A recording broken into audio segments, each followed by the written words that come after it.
buenas tardes a todos los fieles feligreses de la parroquia de Nuestra Señora de la Encarnación. A lo mejor algunos me conocerán, para otros voy a presentarme como es debido. Soy el licenciado Gabriel Villegas Ramírez, soy licenciado en Filosofía. El día de hoy vamos a llevar una temática distinta dentro de nuestro programa de la Escuela de Formación de Agentes. Como pueden ver, el día de hoy no está con nosotros el Padre Inés con el curso habitual de, pues ahora sí que de su escuelita de formación. Vamos a introducir un pequeño paréntesis cultural que siento yo desde mi perspectiva es fundamental y necesario para nosotros como cristianos, como fieles de la fe católica, el cual lo vamos a estar tomando semanalmente. Va a ser un breve tiempo. Estaba previsto para los días martes. El día de hoy, por causas de fuerza mayor, iniciamos este segmento. Me parece que va a ser todo este mes de julio que lo vamos a estar llevando a cabo. Y este segmento lo hemos llamado Etimologías grecolatinas en la historia de la Iglesia. ¿Qué es esto de etimologías grecolatinas en la historia de la Iglesia? Bueno, a lo mejor algunos llevaron esta materia en la preparatoria, en alguna licenciatura, no sé, como Derecho, quizá como Medicina, en la que veían el origen de algunas palabras de nuestro idioma, el castellano, los cuales tienen que ver, desde luego, como el nombre sugiere, con la lengua latina y con el griego. Creo yo que es necesario, como católicos, tener un cierto conocimiento, al menos por cuestión de referencia, de historia o de cultura general, dado que nosotros empleamos comúnmente además de nuestro idioma, dentro de nuestra religión, mucha terminología que en ocasiones no conocemos los debidos significados y las empleamos sin tener este conocimiento. Para ello vamos a tener este pequeño curso de etimologías grecolatinas, pero desde la perspectiva de la historia de la Iglesia. Concretamente nos vamos a concentrar dentro de los primeros siglos de formación de la Iglesia Católica. Pero antes de ello me gustaría comenzar con un poco de contexto, porque bueno, ¿cómo es que la religión cristiana, religión que surge dentro del mundo actualmente llamado del mundo árabe, cómo es que tiene este patrimonio cultural en lo que fue el imperio griego y el imperio romano? Pues bien, recordemos que Jesús muere aproximadamente en el año 33 después de Cristo, algunas imprecisiones cronológicas desde luego, pero en lo que nos vamos a concentrar es en los años que prosiguieron después a la ascensión de Jesús a los cielos. Todo lo que sucedió después de este acontecimiento está muy bien relatado en el libro de los Hechos de los Apóstoles.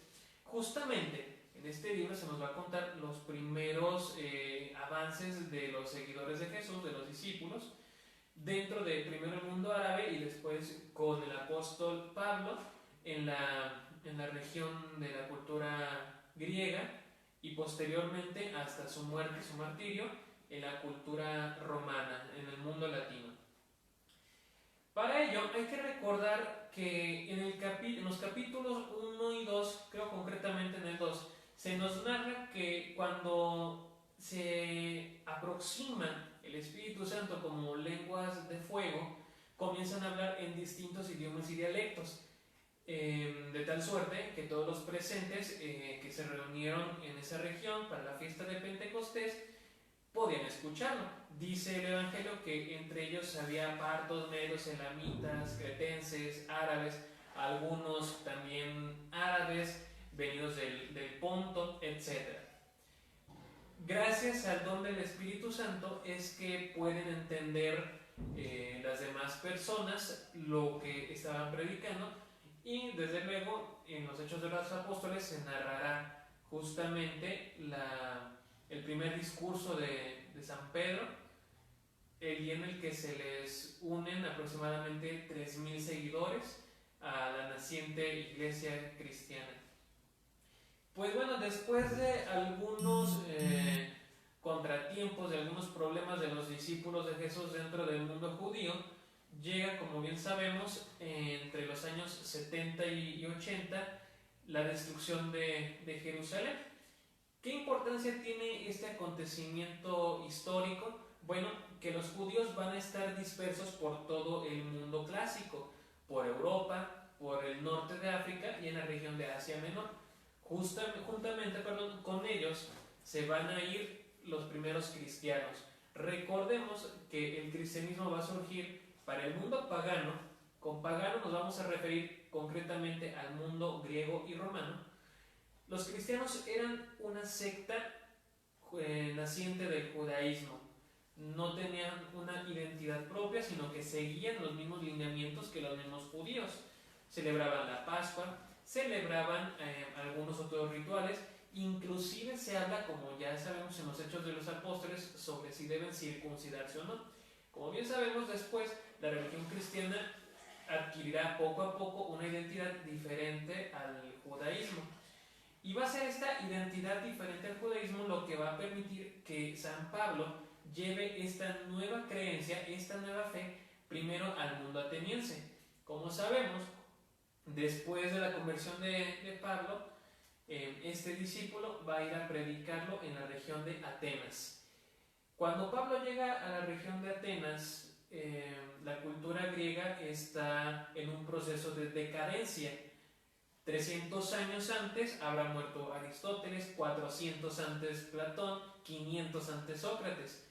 Lo que va a predominar en la región de Atenas serán algunas escuelas llamadas helénicas, helenos. Helenos significa justamente hijos del sol. Así es como los griegos de aquel entonces se autodenominaban. Pablo entonces va a entrar en contacto con la cultura helénica y por lo tanto se va a dar la primera mezcla mejor dicho, se va a dar la primera inculturación del Evangelio. Es decir, la enseñanza de Jesús va a adquirir poco a poco estas notas esenciales del pueblo griego. Concretamente, nos vamos a concentrar, para efectos de este pequeño paréntesis cultural, del idioma, del idioma griego, de la lengua griega. Sin embargo, como sabemos también, el imperio griego para los tiempos de Jesús habrá sido sometido por el imperio romano. El imperio romano tendrá una fuerte influencia por todo el mundo antiguo, pero en cuestión política.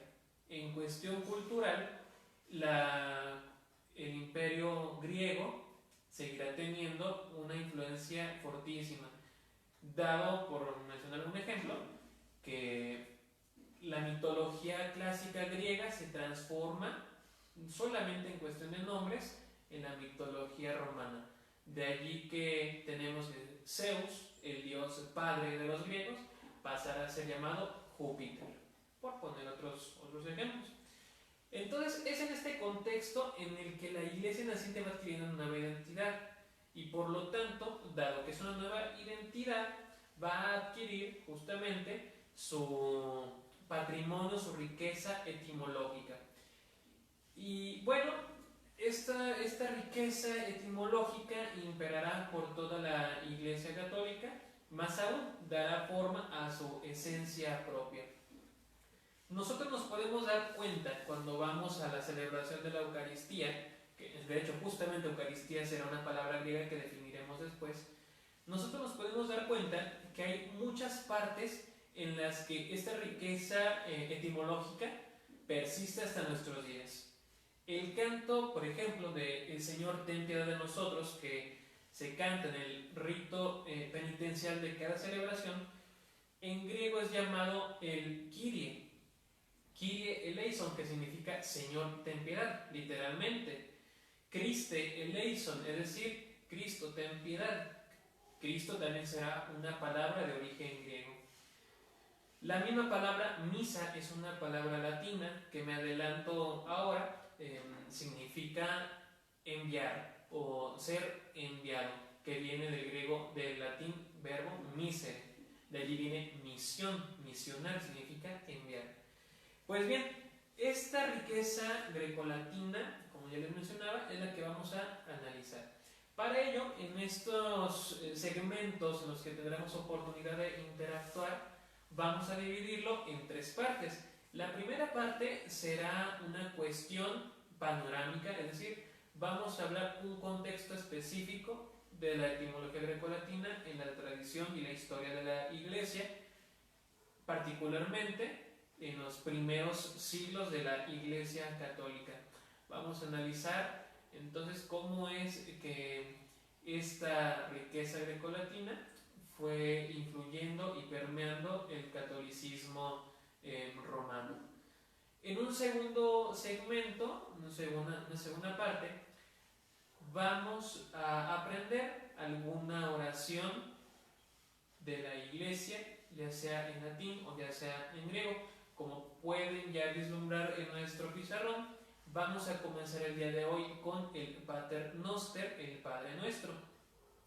En otro momento aprenderemos a persignarnos, a hacernos la señal de la cruz en griego. En otro momento aprenderemos el Ave María o el Gloria en el mismo idioma, en latín. Y para ir cerrando este bloque, vamos a analizar la etimología de algunos conceptos, de algunas palabras que habitualmente utilizamos dentro de nuestro contexto católico, que más o menos tenemos la idea, pero que a pesar de ello no conocemos bien su significado etimológico. Aquí vamos a desmenuzar estos términos, estas palabras, por sus prefijos, sufijos, raíces grecolatinas. Todo eso con el fin de aumentar nuestro bagaje cultural y concretamente dentro de nuestra vivencia católica. Pues bueno, como ya estuvimos mencionando, es en el contexto pues de los tiempos antiguos en el que la Iglesia cristiana, hasta siglos después llamada católica, será permeada por la cultura griega y la cultura latina. De los griegos va a asimilar algunos términos, algunos conceptos que algunos filósofos helenísticos como los estoicos o los neoplatónicos ya utilizaban dentro de sus sistemas metafísicos. Aquí no vamos a hablar tanto de sistemas filosóficos metafísicos, sino más bien de su herencia etimológica. Será después, en los tiempos de la persecución de la Iglesia, que poco a poco se va a ir adentrando en la vida del Imperio Romano, primero con Constantino, que en el siglo IV le va a dar ese carácter de libertad religiosa al imperio. Dejará de perseguirse a la Iglesia tras el triunfo de una batalla atribuida a un milagro divino. Y será después con el emperador Teodosio que la religión católica será justamente la oficial del Imperio Romano. Pero como podemos darnos cuenta, habrán pasado ya entre 300 y 350 años después de las primeras predicaciones de los apóstoles. Mientras tanto, ¿qué sucedía en esos siglos? Bueno, la Iglesia vivía tiempos de persecución. Es aquí donde viven los grandes santos de la Iglesia. Desde luego San Pedro y San Pablo alcanzan su martirio en el 64 y en el 67 respectivamente. Conocemos ya la historia. Hace unos días celebramos la solemnidad de San Pedro y San Pablo. Pedro será crucificado, según la tradición, boca abajo en Roma, y Pablo, por su parte, será pasado por la espada, será decapitado en el año 67. Algunos años después vendrán los primeros mártires de la Iglesia Católica: San Ignacio, San Clemente, la misma Santa Cecilia, Santa Águeda. Todos estos santos que encierran una riqueza histórica, cultural, pero sobre todo de fe dentro de la Iglesia. Entonces serán estos años en los que algunos historiadores, algunos conocedores de la tradición de la Iglesia le llaman de configuración, configurativa. Poco a poco las enseñanzas de la Iglesia van teniendo un poco más de forma, y para ello van a emplear estos lenguajes, estos términos griegos y latinos para poder darse a conocer ante el mundo griego y ante el mundo latino. Para ello entonces, en la clase del día de hoy, les propongo analizar esta oración. Nosotros ya la conocemos desde pequeños. Todos los días que se celebra la misa se recita en el rito de la comunión, pero que ahora les presento en el idioma latino. Es decir, es el Padre Nuestro, que en latín se le llamará el Pater Noster. Como podemos ver, el latín, al ser la lengua madre, mejor dicho, el español es muy parecido al latín. De ahí que los demás idiomas que se parecen entre sí, español, francés, italiano, portugués, catalán, entre otros, serán llamados romances o lenguas románticas. No por otra cosa, sino por su relación lingüística con el latín. Y bueno, vamos a aprender el día de hoy esta oración. A lo mejor algunos la podrán googlear simultáneamente o después para tenerlo allí a la mano. A lo mejor algunos ya se lo saben, ya lo habrán leído, y a lo mejor otros, un buen porcentaje, tendrán dudas sobre la pronunciación. Pues les adelanto, el latín es muy fácil de pronunciar. De hecho, tal cual como se lee, se pronuncia, salvo algunas excepciones que vamos a analizar. Y bueno, vamos por partes. Tenemos la primera frase: Padre nuestro que estás en los cielos. La versión oficial dirá Pater Noster, Padre nuestro, qui será un pronombre relativo, y será el verbo ser en tercera persona, ser o estar. Padre nuestro que estás en los cielos. Aquí tenemos que, por ejemplo, en el canto de Regina Coeli, Coeli es cielo, o mejor dicho, del cielo, caso ablativo. Aquí en este caso tenemos el plural de ablativo del del sustantivo Coeli, que es Coelis. Padre nuestro que estás en los cielos, es plural. Pater Noster, vemos aquí, nosotros en nuestro idioma el pronombre qui lo pronunciamos como qui, quienes, qui, que o, etc. Aquí lo vamos a pronunciar tal cual. Siempre que esté la U y la I juntas, la vamos a pronunciar como wi. Por lo tanto, tenemos Pater Noster qui es in celis. La C, cuando va al principio de una palabra, se pronuncia como K, pero como aquí tenemos la C y seguida de una vocal, mejor dicho, de dos vocales, va a sonar como che. Otra indicación: O y E se pronuncia solamente como E. Qui es in celis, que estás en los cielos.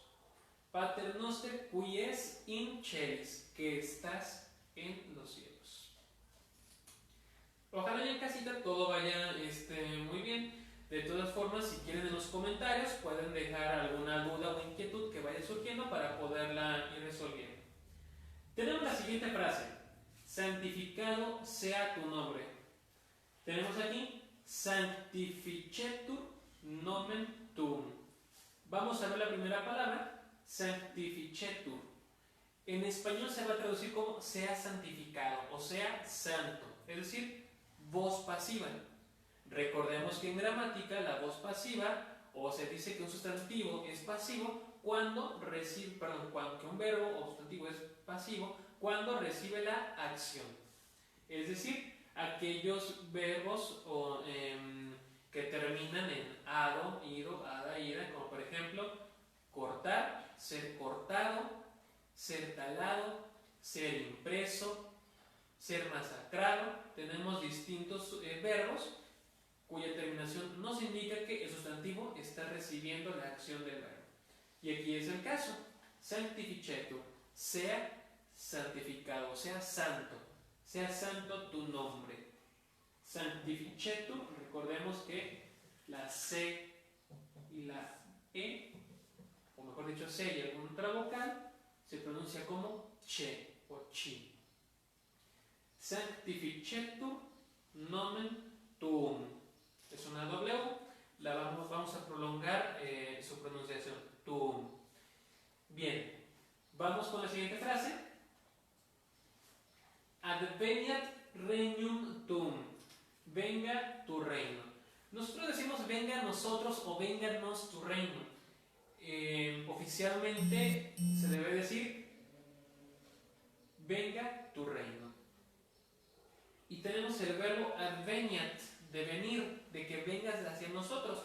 De allí vendrá entonces la palabra adviento. Adviento significa llegar.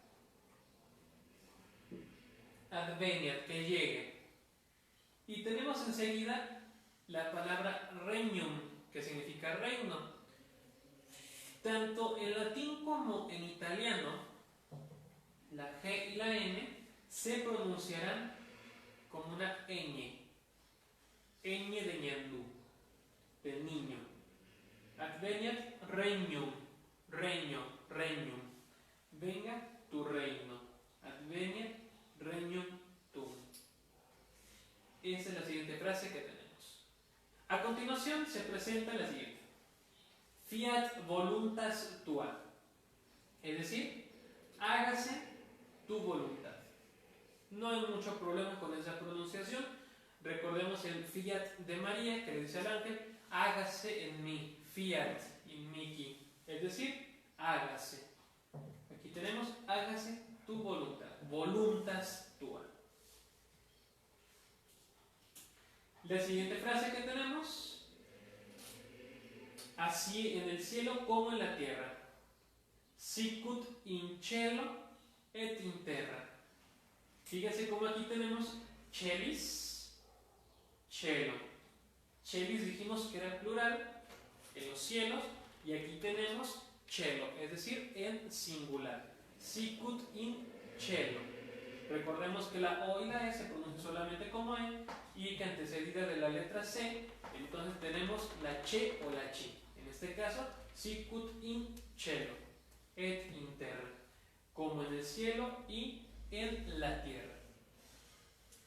La siguiente frase que tenemos, el pan nuestro cotidiano o nuestro pan de cada día. Se dice panem nostrum, nuestro pan cotidiano. Aquí tanto nostrum como quotidianum son los adjetivos del sustantivo pan. Recordemos que un adjetivo es aquello que califica o determina el sustantivo. Por lo tanto tendremos nuestro pan cotidiano o nuestro cotidiano pan. Cotidiano, de allí viene esa palabra. Algo cotidiano significa diario, de todos los días, cotidiano. Y aquí nuevamente la indicación que les mencionaba al principio, que cuando tenemos la U y la I, o la U y la O, lo vamos a pronunciar como qui o quo. Siguiente frase. Tenemos da nobis hodie. El pan nuestro de cada día o nuestro pan diario, danos hoy. En español lo decimos danos hoy nuestro pan de cada día. En latín va a ser al revés. Da, que será el verbo, da en imperativo es una orden, lo que le estamos dando al Padre, danos. Danos a nosotros. Nobis significa nosotros, pero en caso ablativo, es decir, por nosotros, con nosotros, sin nosotros. De allí que en las posadas normalmente nosotros cantamos ora pro nobis, es decir, ruega por nosotros. Da nobis hodie. Hodie significa hoy. Viene la siguiente, et dimite nobis debita nostra, y perdona nuestra deuda, o perdona nuestras ofensas. Tradicionalmente decimos ofensas, pero lo correcto sería decir nuestra deuda. Muy seguramente de ahí venga la palabra débito. Adquirir una tarjeta de débito quizás será adquirir una tarjeta de deuda. Et dimite nobis. Dimitir significa perdonar. Y perdona o libera nuestra deuda, nuestras deudas. Sicut et nos dimitimus. Así como nosotros perdonamos o liberamos, como ya decíamos, ¿a quiénes? A nuestros deudores, debitoribus. Es la misma raíz. Dimitimus debitoribus nostris. Debita, debitoribus. Es la misma palabra, pues. Entonces, dirá cómo nosotros perdonamos a los que nos ofenden o a los que nos quedan a deber. Por último tenemos et ne nos inducas in tentationem, et ne, y no nos dejes o no permitas. Et ne nos inducas in tentationem, caer en tentación. En latín, cuando nos encontramos la T y la I, la vamos a pronunciar como sí. De ahí tenemos entonces que no se pronuncia tentationem, se dice tentationem. Tentationem, o bien, haciéndola un poco más cargada la pronunciación, tentationem. Sed libéranos a malo. Sin embargo, líbranos del mal, o mejor dicho, del maligno. Quizá nosotros lo decimos del mal como un sustantivo abstracto, es decir, la maldad, pero desde su raíz etimológica nosotros nos estamos refiriendo al Padre que nos libre del maligno, es decir, de una persona en concreto, no de un sustantivo en abstracto. Pues bien, entonces si armamos todo, nos queda pues la oración del Padre Nuestro, a la cual le daré lectura de corrido. Ustedes pueden irlo pronunciando poco a poco, yo igual lo iré pronunciando poco a poco, para que esto nos vaya saliendo también poco a poco. Dice así: Pater noster, qui es in celis, sanctificetur nomen tuum, adveniat regnum tuum, fiat voluntas tua, sicut in cielo et in terra. Panem nostrum quotidianum da nobis hodie, et dimite nobis debita nostra, sicut et nos dimitimus debitoribus nostris, et ne nos inducas in tentationem, sed libéranos a malo. Y se concluye con amén, que de hecho en latín no se pronunciará el acento, por lo tanto no diremos amén, diremos amén. Et ne nos inducas in tentationem, sed libéranos a malo. Amén. Como dato curioso, dentro de la celebración de la misa, cuando nosotros recitemos el Padre Nuestro, jamás vamos a decir amén, porque no se está concluyendo la oración, sino que se continúa. Pues bien, ya pueden ir practicando entonces cuando vayan en la noche a hacer su oración personal, o en la mañana su consagración matutina, o en algún otro momento pueden ir practicando la oración del Pater Noster en su lengua original, en latín. Como les mencionaba, poco a poco vamos a ir aprendiendo algunas otras oraciones. Hoy entonces nos tocó analizar el Padre Nuestro. En el siguiente vamos a comenzar con la oración, que de hecho no hicimos al comienzo de este módulo, de esta sesión. Y vamos a comenzar justamente con nuestra oración del Pater Noster. ¿Sale? Pues bien, como tercer bloque, como ya les estaba mencionando, es necesario analizar algunos conceptos que dentro de la Iglesia encierran una gran riqueza, no solamente teológica, sino también cultural, pero que a partir de su etimología grecolatina, es decir, de su origen en el griego y en el latín, vamos a poder profundizar.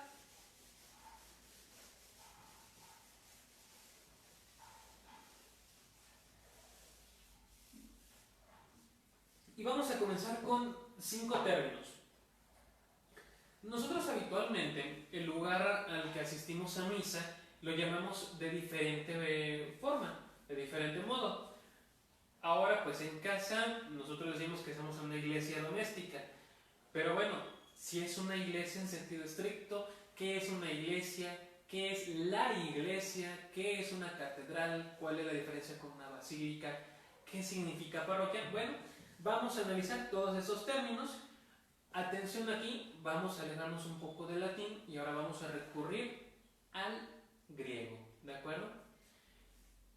Voy a procurar para la siguiente sesión traer ya una lámina, el alfabeto griego, para poderlo ir viendo. No varía mucho de nuestro alfabeto latino, algunas letras son exactamente igual y su pronunciación es exactamente igual, en otras cambiará. A lo mejor los que vivan en la colonia Delta, aquí en León, ya estarán más familiarizados con estos caracteres griegos. En fin, vamos a comenzar entonces con nuestro primer término. Y nuestro primer término que vamos a analizar será la palabra iglesia. Iglesia con mayúscula. Bien, ¿qué es la iglesia? Etimológicamente hablando, la palabra iglesia proviene del vocablo griego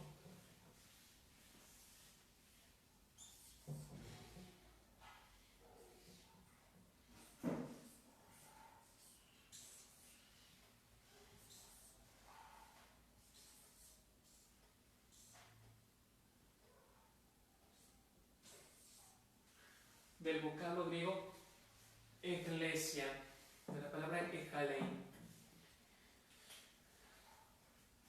Aquí vamos a analizar que en la palabra griega eclesia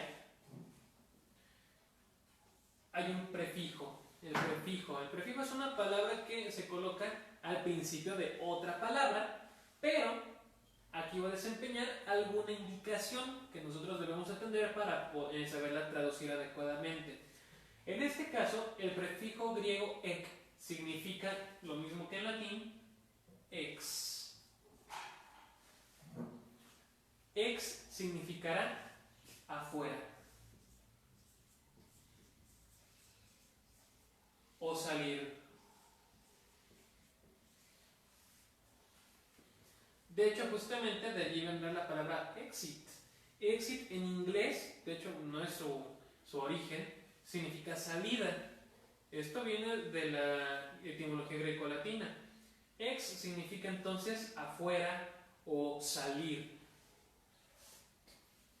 Y la palabra klesia, klesis, que significa llamar o bien congregar.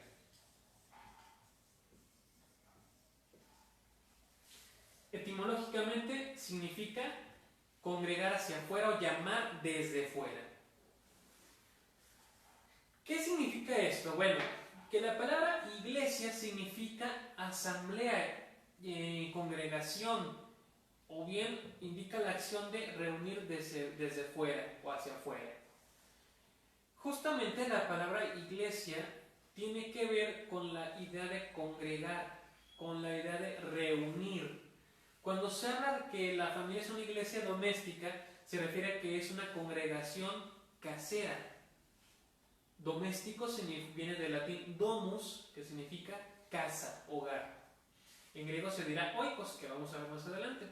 Pero por ahora tenemos entonces que el concepto de iglesia significa literalmente llamar desde fuera o llamar hacia afuera.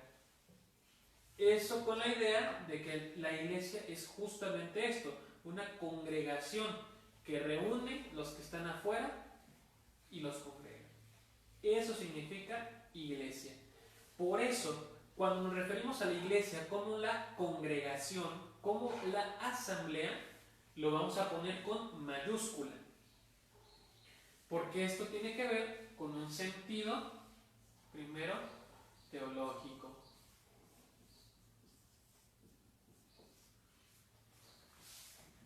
El sentido teológico significa congregar, significa asamblea, significa llamar hacia afuera. Pero también dentro de nuestro lenguaje cotidiano llamamos iglesia a cualquier edificio dedicado al culto.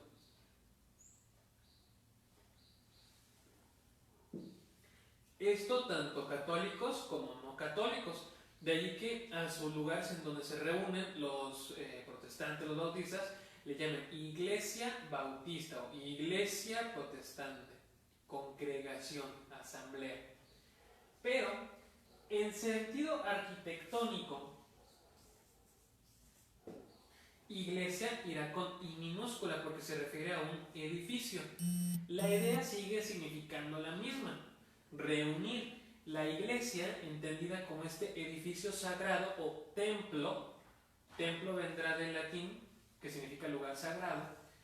La iglesia como templo es el sitio específico, el sitio físico en el que los católicos nos reunimos para hacer oración, para practicar nuestra fe.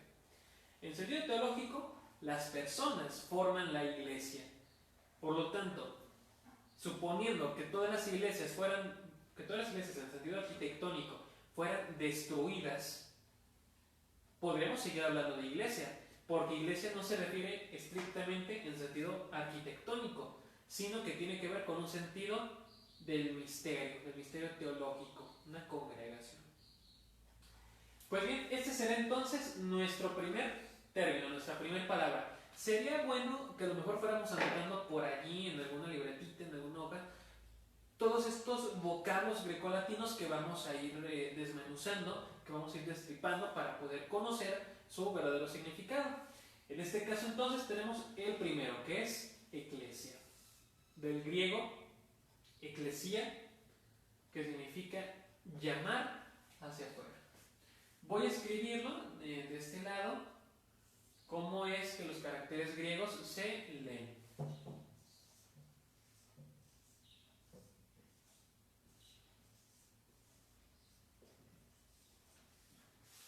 Eclesia, del griego eclesia, eclesia. Pues muy bien, voy a tomar el sentido arquitectónico de iglesia para poder hablar de las distinciones que tienen distintos recintos sagrados.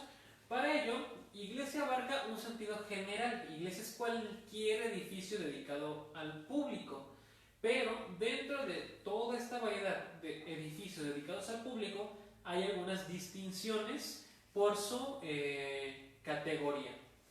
La primera que vamos a analizar, pero nuestro segundo término, será la palabra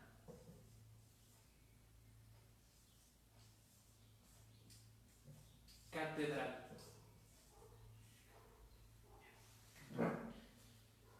Tenemos la palabra catedral. Yo sé que a lo mejor algunos ya la han utilizado en otros contextos que no sea el católico.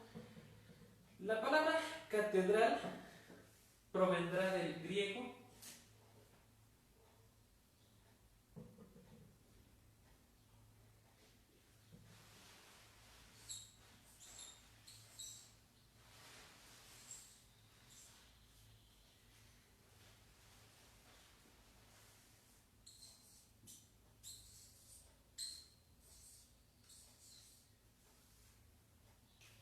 cátedra.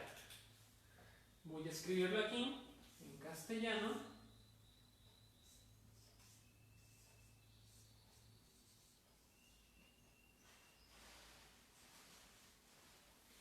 Cátedra. TH, tanto en inglés como en griego y en latín, se va a pronunciar como D. Catedral viene del griego catedra, cátedra. Y es curioso porque significa literalmente asiento.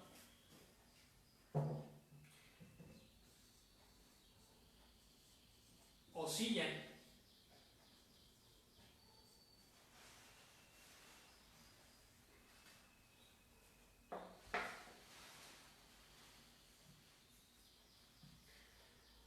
Justamente porque la palabra catedral viene de cata. Cata lo entendemos en otras palabras como categoría, católico, cataclismo, y significa contra o hacia abajo.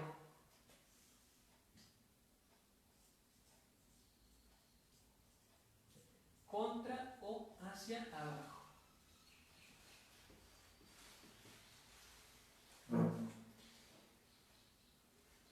que tenemos que edra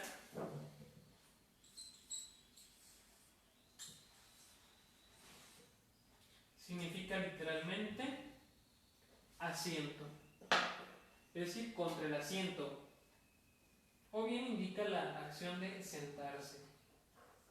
¿Qué es la cátedra? Bueno, la cátedra es la silla, pero no cualquier silla o no cualquier asiento. Es el asiento del profesor, es decir, el que sabe.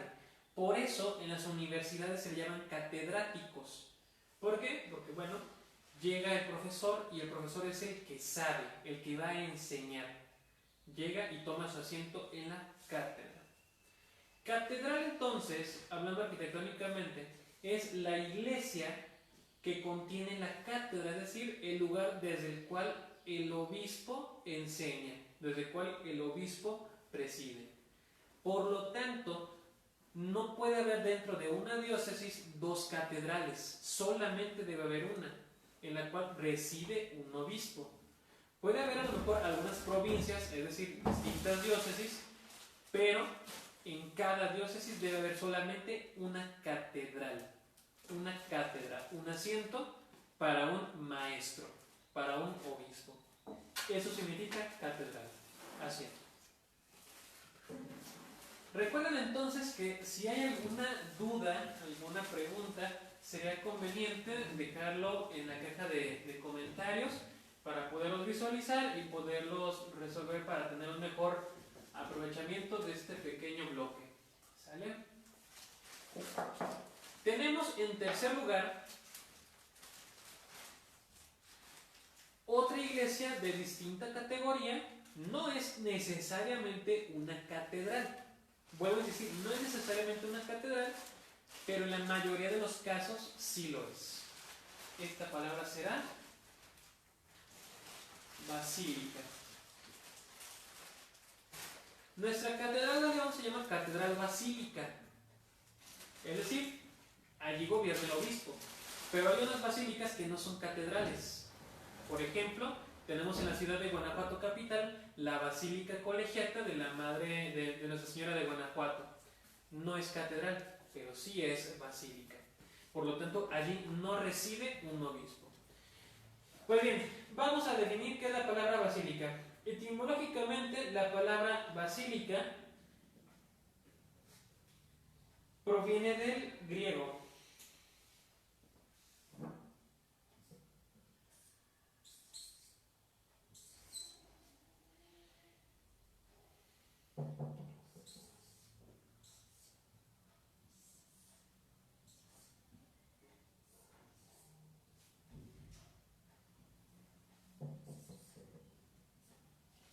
Del griego basilike. Vamos a escribirlo por aquí.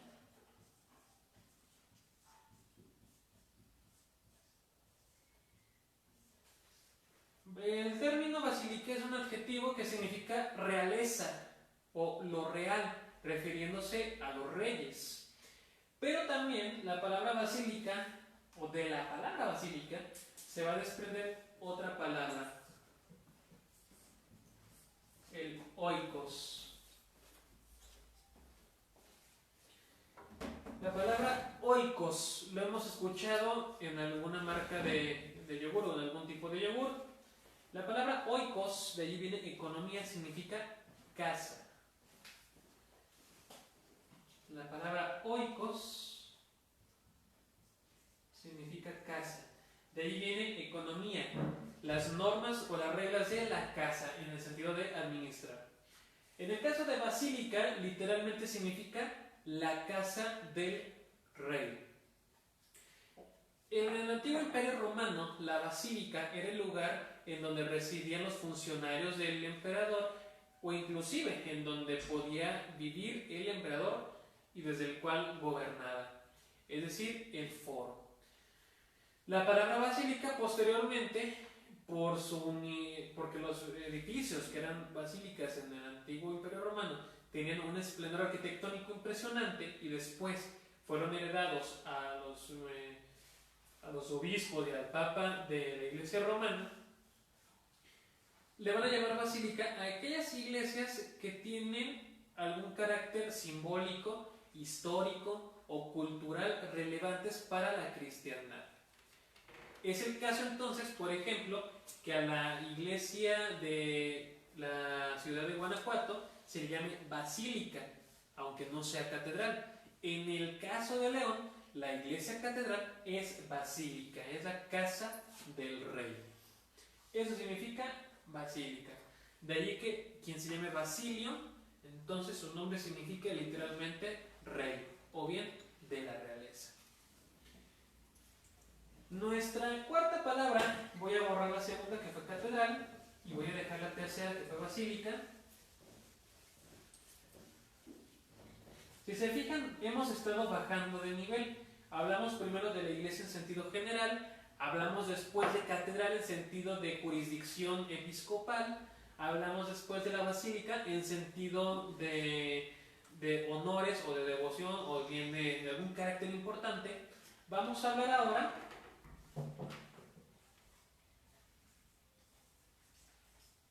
de la parroquia. La iglesia catedral no es una parroquia. De hecho, si el obispo viniese a esta parroquia a gobernar, por ponerles un ejemplo así, esta iglesia, parroquia de Nuestra Señora de la Encarnación, automáticamente deja de ser parroquia y se convierte en catedral. Por lo tanto, una parroquia no es aquel lugar en donde gobierne un obispo. Literalmente, vamos a ver su raíz etimológica. La palabra parroquia proviene del griego también.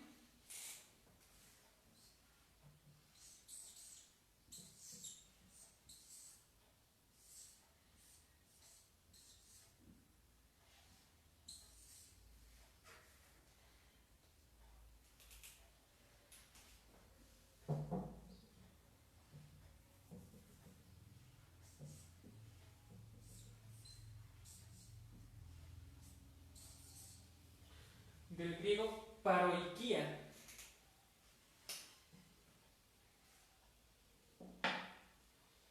El griego paroikia.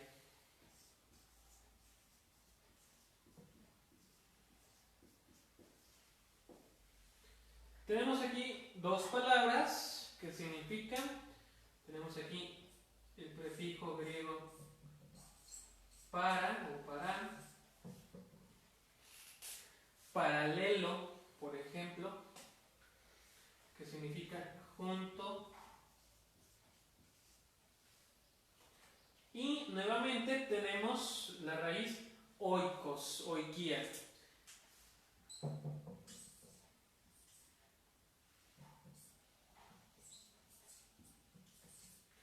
Oikia aquí no va a significar casa, aquí va a significar habitar. En el sentido de vivir dentro de una casa, de un oikos. Paroikia viene del griego para, que significa junto, y oikia, que significa casa o habitar. La palabra parroquia significa literalmente habitar juntos o vivir junto a. Esta idea como de una vecindad, es decir, una vecindad es aquel sitio en donde aquellos vecinos conviven prácticamente a un ladito. A diferencia a lo mejor de una calle, de una colonia en donde todos están más retirados, la vecindad tienes a tus cohabitantes muy próximos a ti, viviendo junto a ti. Dentro de la historia de la iglesia, entonces, una parroquia es aquel segmento de fieles que viven juntos, que dentro de ellos habrá una iglesia desde la cual alguien gobierna este segmento de feligresía. ¿Por qué? Pues porque el obispo estará con su sede en la iglesia catedral, desde la cual podrá, como su nombre lo indica, observar o vigilar las demás iglesias parroquiales, es decir, las demás vecindades, como si análogamente la catedral fuese el palacio de gobierno, por así decirlo, el obispo fuese el alcalde y las parroquias fuesen las colonias que constituyen esta ciudad, esta urbe. Entonces, una parroquia literalmente significa habitar junto o vivir junto a. haciendo hincapié en esta noción de vivir todos cerca, todos próximos. Por ello, cuando alguien se va a casar, por ejemplo, se les pide que vayan a su parroquia, al lugar de donde vienen. Sería un poco incongruente que alguien de la colonia azteca fuese a Las Joyas a casarse sin haber pedido primero permiso de su parroquia, es decir, de su vecindad, de sus vecinos. Pues bien, para finalizar tenemos la siguiente palabra, la última. Bueno, ¿y qué pasa con aquellas iglesias que no son ni catedrales, ni basílicas, ni parroquias? Bueno, templo podría ser una palabra, pero templo puede ser cualquier otro sitio designado al culto público. La mayoría de los demás templos, que no son ni las otras 4, van a ser capillas. Y aquí la palabra capilla será una palabra latina.